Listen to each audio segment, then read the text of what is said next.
नमस्कार दोस्तों, आइए सुनते हैं आज की कहानी। मेरी बहू को कुछ नहीं आता है। जब पति पत्नी की तरफ बोले तो पत्नी को ससुराल वाले एक ताना भी नहीं दे सकते हैं। पति का साथ बहुत जरूरी है। ये क्या चाय बनाई है, इसमें चाय पत्ती और शक्कर दोनों ही नहीं है। मज़ा नहीं आया, फिर से बना कर लाओ। राजेंद्र जी ने कप आगे सरका दिया। साक्षी चुपचाप कप उठा कर ले गई और दूसरी चाय बनाकर ले आई। वैसे चाय अच्छी ही बनी थी, पर राजेंद्र जी की आदत है, वो दिन में 4-5 बार अपनी बहू को इसी तरह परेशान करते थे और नुक्स निकालते रहते थे। कभी अदरक कम है, कभी कहते कि चाय उबली नहीं, कभी कहते कि दूध ज़्यादा है पानी कम, तो कभी कहते थे कि चाय अच्छे से उबाली ही नहीं। साक्षी कुछ महीने पहले ही शादी होकर आई थी। वो घर के खाने पीने का ढंग सीख रही थी, पर कभी तो कमी रह जाती थी और कभी कमी नहीं भी रहती तो जानबूझकर बताई जाती थी। सिर्फ राजेंद्र जी का ही नहीं, सबका यही हाल रहता है।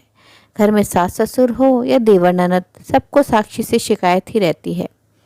साक्षी अपने मायके में बड़ी ही लाड़ प्यार से पली थी। माँ ने अच्छे संस्कार के साथ घर गृहस्थी चलाने के भी गुण सिखाए थे, पर ससुराल में मायके की कहाँ चलती है। यहाँ तो ससुराल वालों के हिसाब से ही चलना होता है, फिर से सब कुछ नया सीखना होता है। साक्षी पढ़ाई में सामान्य थी। पढ़ाई पूरी होने के बाद मायके वालों ने क्षितिज के साथ शादी कर दी। साक्षी को बुके बनाने का बड़ा शौक था। वो सुंदर फूलों से बुके बनाया करती थी। उसकी ये कला पहले तो सबको पसंद आई थी, पर बाद में उसे घर गृहस्थी के कामों में ऐसा झोंक दिया कि वो कभी समय ही नहीं निकाल पाई। वो अपने शौक को जैसे भूल ही गई थी। ससुराल वालों का कहना था कि बहू को सिर्फ खाना बनाना और घर संभालना ही आना चाहिए। साक्षी ने कुछ समय के लिए अपने शौक को छोड़ दिया ताकि वो घर परिवार में अच्छे से रम सके। वो हर संभव कोशिश कर रही थी। एक दिन उसकी सास रमोला जी ने अपने घर पर किटी रखी और साक्षी को क्या बनाना है उसकी लिस्ट थमा दी। साक्षी ने अपने हिसाब से जो अच्छा आता था बना दिया और कुछ यूट्यूब देखकर बना दिया। पहली बार 15-16 लोगों के लिए इतना खाना बनाया था। रमोला जी से खाना कितना बनाऊं ये अनुपात पूछा, पर रमोला जी ने उसको बताया ही नहीं। उसकी मम्मी से पूछती, पर वो भी अपने मायके अपनी मम्मी की तबीयत पूछने गई थी, जो कि अस्पताल में भर्ती थी। साक्षी ने अपने हिसाब से सब बना दिया, पर छोले कम पड़ गए और बहुत ही ज़्यादा तीखे हो गए। पूड़ी का आटा बहुत ज़्यादा हो गया, रायता जल्दी ही खत्म हो गया और सूखी सब्जी में तेल बहुत ज़्यादा हो गया। खीर पतली हो गई। सारे खाने में स्वाद भी कम था। किसी में मसाला ज़्यादा हो गया, किसी में कम हो गया। ये देखकर रमोली जी का पारा चढ़ गया और वो साक्षी पर गुस्सा हो गई। तेरी माँ ने कुछ सिखाया है भी कि नहीं? तुझे ढंग से खाना बनाना तक नहीं आता। बहू तो वो ही सुलक्षणा होती है जो रसोई अच्छे से संभाल ले। ना खाने में स्वाद है, ना ही मात्रा का अंदाजा है। शोर सुनकर रमोला जी की कुछ सहेलियां रसोई में आ गई तो उन्होंने यही कहा कि मेरी बहू को तो कुछ नहीं आता है, और सिर पीटने लगी। सबने समझाया और जैसे तैसे किटी हो गई। सब लोग वापस चली गई। साक्षी थोड़ी सी सहम सी गई थी। उसने पहली बार इतनी सारी रसोई बनाई, पर अंदाजा नहीं लगा पाई कि कितना बनाना है।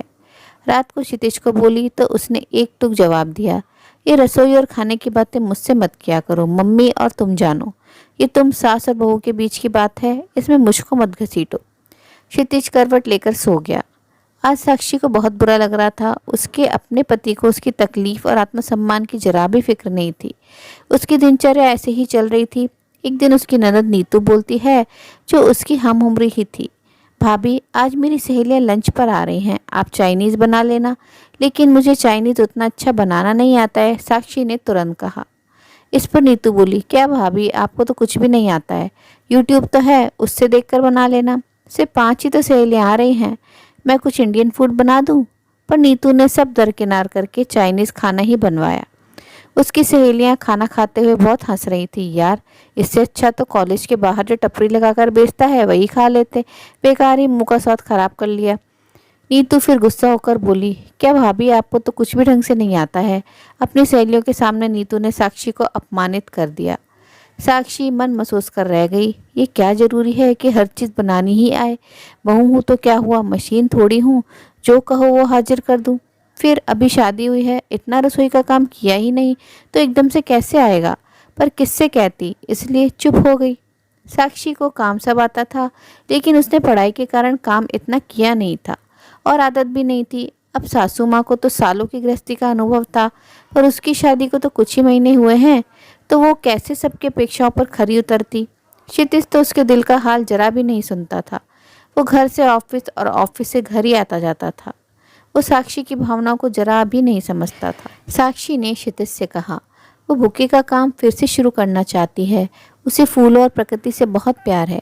फूलों की खुशबू और फूलों के रंग उसे अपनी तरफ खींचते हैं। वो ज़्यादा दिनों तक अपने शौक से दूर नहीं रह पाएगी। उसे लोगों को बुके बनाकर देना बहुत पसंद है। दिन में कुछ घंटे वो अपने लिए निकालना चाहती है, पर क्षितिज ने मना कर दिया। बुके बनाने के अलावा तुम्हें और कुछ भी आता है या नहीं? मैं अच्छा कमा रहा हूँ, मुझे तुम्हारे पैसों की जरूरत नहीं है। बुके बनाने में जितना समय नष्ट करोगी उतना समय तुम घर के कामकाज और खाना बनाना सीखने में लगाओ तो बेहतर रहेगा।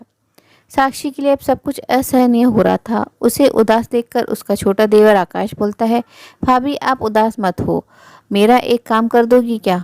कल मुझे ऑफिस से आने में देर हो जाएगी तो आप ये पार्सल मेरे दोस्त को देकर आ जाओगी। कल उसका बर्थडे है और मैं उसे सरप्राइज देना चाहता हूँ। नीतू परीक्षाओं में व्यस्त है, भैया को कह नहीं सकता, और उसका घर अलग रास्ते में पड़ता है। मैं उठता भी देरी से हूँ तो मैं जा नहीं पाऊँगा। आप ये स्कूटी की चाबी ले जाना, मैं आपको घर का पता भी दे दूँगा। ये कहकर आकाश ने गिफ्ट दे दिया। लेकिन मुझे स्कूटी चलाना नहीं आता है, मैंने कभी स्कूटी नहीं चलाई। ये सुनते ही आकाश भी चिल्लाकर बोलता है, क्या भाभी, ना आपको ढंग से खाना बनाना आता है ना स्कूटी चलाना आता है, आखिर आपको आता क्या है? आकाश भैया, मैंने स्कूटी सीखने की कोशिश की थी, पर मेरे हाथ एक एक्सीडेंट हो गया था, तब से मन में डर सा बैठ गया है। मैं ऑटो से जाकर दे आऊँगी, साक्षी ने कहा। नहीं, आप रहने ही दो, मैं कोई दूसरा इंतजाम कर लूँगा, आकाश ये कहकर निकल गया। आज साक्षी को बहुत अपमान महसूस हो रहा था। जिसे देखो वो यही कह रहा था कि आपको तो कुछ भी नहीं आता।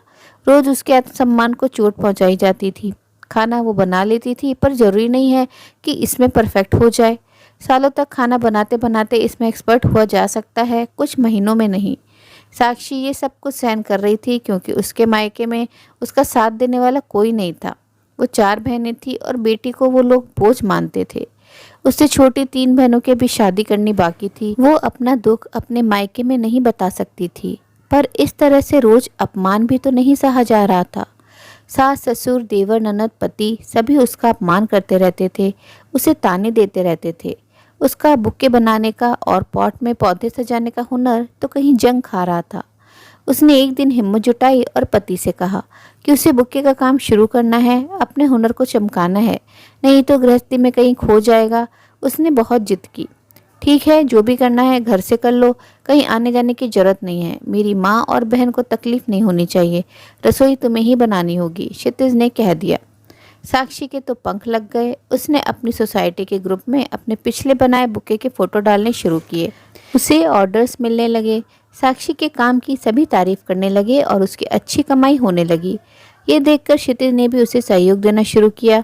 अब घर के बाहर वाला स्टोर रूम साक्षी ने काम में लेना शुरू कर दिया। शादी ब्याह हो या वैवाहिक वर्षगांठ, उसे बुके बनाने के लिए अच्छे ऑर्डर्स मिलने लगे। और कॉरपोरेट जगत में भी सीनियर का वेलकम हो या कोई मीटिंग, उसके बुके जाने लगे। अब वह रसोई में कम ध्यान दे पाती थी। रमोला जी ने अपने बेटे से शिकायत की तो उसने अपनी माँ से कहा, मम्मी हम खाना बनाने वाली रख लेते हैं, साक्षी तो व्यस्त रहने लगी है और अच्छा भी कमाने लगी है, तो हमें भी सहयोग करना चाहिए। साक्षी खाना बनाएगी तो बुके के ऑर्डर पूरे नहीं कर पाएगी। अपने बेटे के मुंह से ये सब सुनकर रमोला जी दंग रह गई। पर जब पति पत्नी की तरफ बोले तो पत्नी को ससुराल वाले एक ताना भी नहीं दे सकते हैं। पति का साथ बहुत जरूरी है। अब साक्षी का आत्मविश्वास और भी बढ़ने लगा था। घर का स्टोर रूम माल और सामान के लिए छोटा पड़ने लगा। बाहर किराए की बड़ी सी दुकान ले ली और मदद के लिए 2-3 लड़कियों को रख लिया गया। बुके के साथ साक्षी पौधों से सजाकर पॉट भी बेचने लगी थी। उसके सजाए पॉट भी बहुत ही सुंदर होते थे। बड़ी बड़ी मीटिंग्स में उसके बनाए पॉट गिफ्ट किए जाने लगे। इसी के साथ वो पर्यावरण की रक्षा के लिए पेड़ भी लगाने लगी। शहर में पेड़ों को लेकर जागृति फैलाने लगी। उसके कार्य को देखकर शहर में उसका सम्मान किया गया। पत्नी की सफलता और उसकी कमाई पर क्षितिज अब खुश रहने लगा। जब क्षितिज खुश था तो साक्षी को सास ससुर देवर ननद भी कुछ नहीं कह पाते थे। अब साक्षी ने अपनी कमाई से कार खरीद ली और ड्राइविंग भी सीख ली। एक सुबह वो घर से दुकान के लिए जा रही थी तो उसने देखा उसके देवर की बाइक खराब हो गई है। तो उसने आवाज़ लगाई, आकाश भैया आपको छोड़ दूं? मुझे स्कूटी तो नहीं पर कार चलाना जरूर आता है। ये सुनकर आकाश शर्मिंदा हो गया और उसने साक्षी से माफ़ी मांग ली। साक्षी ने अपनी सफलता के लिए अपनी ननद नीतू की सहेलियों को बुलाया और शहर के सबसे महंगे चाइनीज़ रेस्टोरेंट में चाइनीज़ फूड मंगवाकर खिलाया। तो सब तारीफ करने लगे और खूब धन्यवाद देकर गए। नीतू, मैं अच्छा चाइनीज़ फूड तो नहीं बना सकती हूँ, पर तुम्हें शहर के सबसे अच्छे और महंगे रेस्टोरेंट से मंगवा कर खिला सकती हूँ। तुमने अपनी सहेलियों के सामने मेरा अपमान किया था, पर मेरी माँ ने मुझे यही सिखाया है, कभी भी किसी को कुछ भी कहना हो, कोई भी शिकायत या कमी की बात हो, उससे अकेले में कहो। किसी के भी आत्मसम्मान को चोट नहीं लगनी चाहिए, क्योंकि शरीर की चोट इंसान भूल सकता है, पर आत्मसम्मान पर लगी चोट कभी नहीं भूल पाता। नीतू, कोई भी इंसान परफेक्ट नहीं होता है, फिर बहू से ही ये उम्मीद क्यों करते हैं कि बहू हर काम में परफेक्ट हो? उसे सब तरह के काम आने चाहिए। नीतू की नज़रें शर्म से झुक गई। भाभी, मुझे माफ़ कर दो। मुझे ये समझ में आ गया है कि हर इंसान हर काम में परफेक्ट नहीं हो सकता है। आपका हुनर अलग है, आपका शौक़ अलग है। आपको मौका दिया गया तो आपने उसमें ही परचम लहरा दिया। आज आप शहर की सबसे अच्छी बुके बनाने वाली हो गई हो। साक्षी की सफलता से अब सास ससुर भी खुश रहने लगे थे। बेटा बेटी तो नाम रोशन करते हैं, पर उनकी बहू ने तो अपने काम और हुनर से उनका ही नाम रोशन कर दिया है। साक्षी अब खुश रहने लगी थी। एक बार क्षितिज ने मना कर दिया था, पर फिर उसने हिम्मत नहीं हारी। दोबारा क्षितिज को हाँ करना ही पड़ा। अपने काम के प्रति जुनून हो तो सब कुछ संभव है, सिर्फ करने की चाह होनी चाहिए। दोस्तों, आत्मसम्मान पर चोट लगती है तो दर्द होता है। आज भी कई घरों में रोज़ महिलाओं का आत्मसम्मान रौंदा जाता है। उसके लिए ज़रूरी है कि वो आत्मनिर्भर हों, अपना कोई काम शुरू करें, उसमें सफलता मिलेगी तो पति और ससुराल वाले अपने आप सहयोग करने लगेंगे। फिर कोई नहीं कहेगा कि मेरी बहू को कुछ नहीं आता है। आत्मसम्मान सबसे बड़ी चीज़ है। उम्मीद है दोस्तों कहानी पसंद आई होगी। कहानी अच्छी लगी हो तो अपनी राय कमेंट बॉक्स में ज़रूर साझा करें और अपने मित्रों और प्रियजनों के साथ भी शेयर ज़रूर करें। दोस्तों, आपसे अनुरोध है, अगर आप चैनल पर नए हैं तो ऐसी ही नई नई जीवन से जुड़ी कहानियाँ सुनते रहने के लिए चैनल को सब्सक्राइब ज़रूर करें। कहानी अंत तक सुनने के लिए आप सभी का दिल से बहुत बहुत शुक्रिया। तो फिर मिलते हैं अगली कहानी में। तब तक के लिए आप लोग अपना ध्यान रखिए, खुश रहिए, ऐसे ही कहानियाँ सुनते रहिए।